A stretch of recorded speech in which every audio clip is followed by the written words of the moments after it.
मतलब जो पिछले वीडियो में हम लोग लेसन नंबर 2 में क्वेश्चन आंसर कर रहे थे और समझ रहे थे। आज की वीडियो में इसके आगे हम लोग पढ़ने का प्रयास करेंगे और समझेंगे। ठीक है, देखिए लेसन 3 में पढ़ना है तंतु से वस्त्र तक। ठीक है, तंतु से वस्त्र तक इसके बारे में हम लोग को जानना है और समझना है। तंतु का मतलब क्या होता है? तंतु का मतलब होता है रेशा। ठीक है, रेशा। तंतु का मतलब क्या होता है? रेशा। ठीक है, ये जितने आप लोग वस्त्र पहनते हैं, ये वस्त्र जो है क्या चीज से मिलकर के बना होता है?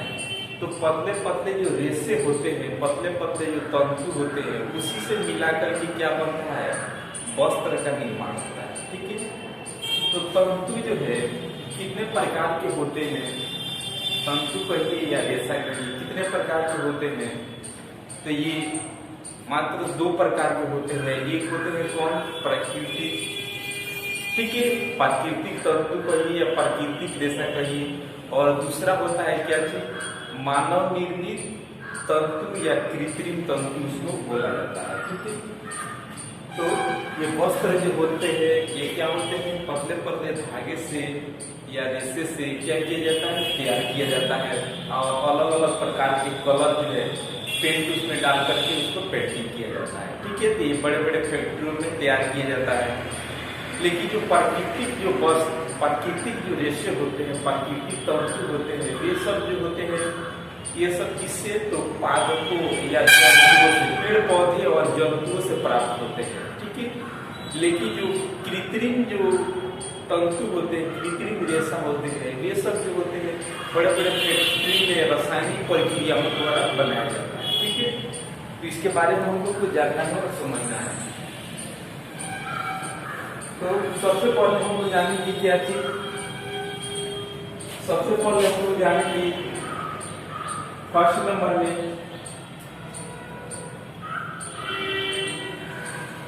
प्राकृतिक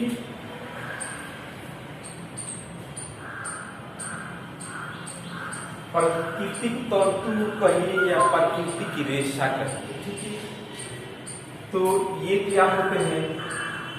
ये होते हैं पादपों और पेड़ पौधों और जंतुओं से प्राप्त होने वाले तंतु को क्या बोला जाता है? तो प्राकृतिक तंतु बोला जाता है। फिर इसके अंतर्गत कौन कौन सी चीज आते हैं? इसके अंतर्गत जो होते हैं सूती वस्त्र होते हैं, सूती आप कपड़ा जितना भी पहनते हैं ये सब किसके अंतर्गत? तो प्राकृतिक तंतु के अंतर्गत आता है। और रेशम, रेशम जो होते हैं वे भी प्राकृतिक तंतु के अंतर्गत आते हैं। उसके बाद जो होते हैं ऊनी वस्त्र, ये सब किसके? प्राकृतिक तंत्र के अंतर्गत आते हैं। ठीक है, जंतुओं से प्राप्त, जंतु का मतलब क्या हुआ? जीव जानवर से प्राप्त। जैसे मान लीजिए कि भेड़िए के जो रुआ होता है उससे क्या होता है? उससे जो उसके रोए काट करके और क्या किया जाता है? उसका बाल से क्या किया जाता है? स्वेटर का बिनाई, साल का बुनाई किया जाता है। ठीक है, तो ये सब किसके? तो प्राकृतिक के अंतर्गत आते हैं। समझ रहे? इसमें हम लोग कुछ लिखना है और समझना है। इसमें हम लोग लिखने का प्रयास करेंगे कि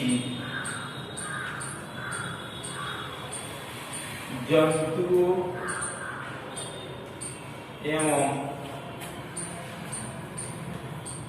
पादपों से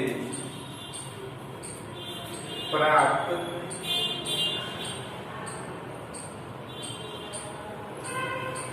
तंतु को ही जंतु एवं पादपों से प्राप्त तंतु को ही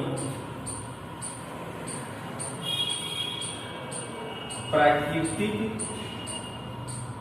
तंतु कहा जाता है। जंतुओं एवं पादपों से प्राप्त तंतु को ही प्राकृतिक तंतु बोला जाता है। ठीक है, एग्जाम्पल लिखेंगे, इससे आपको विस्तार पूर्वक समझ में आ जाएगा।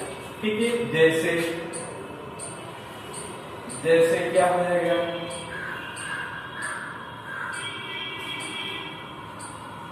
जैसे सूती वस्त्र, सूती वस्त्र हो गया। उसके बाद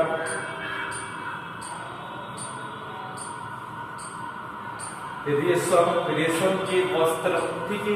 उसके बाद जो होते हैं जूट से बहुत सारे बने वस्त्र, जूट कहिए या पटसन कहिए, ये सब इसके प्राकृतिक तंतु के अंतर्गत आते हैं। उसके बाद आते हैं